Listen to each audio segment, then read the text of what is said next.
бір шапалақ жоғары қағып аламыз. Жіберіңіздер енді жоғары бастырамыз, сосын қағып аламыз. Екі шапалақ қағып аламыз. Үш шапалақ қағып аламыз.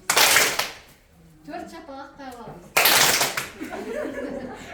Енді оңға айналамыз да қағып аламыз.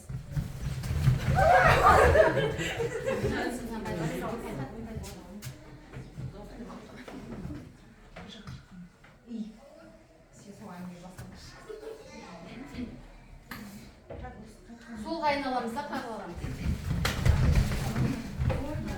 Енді осыны жылдамырақ істейміз. Бір шапалақ қағып аламыз. Екі шапалақ. Үш шапалақ. Төрт шапалақ. Оңға айналамыз да қағып аламыз. Солға айналамыз да қағып аламыз. Рахмет, жақсы. Рахмет.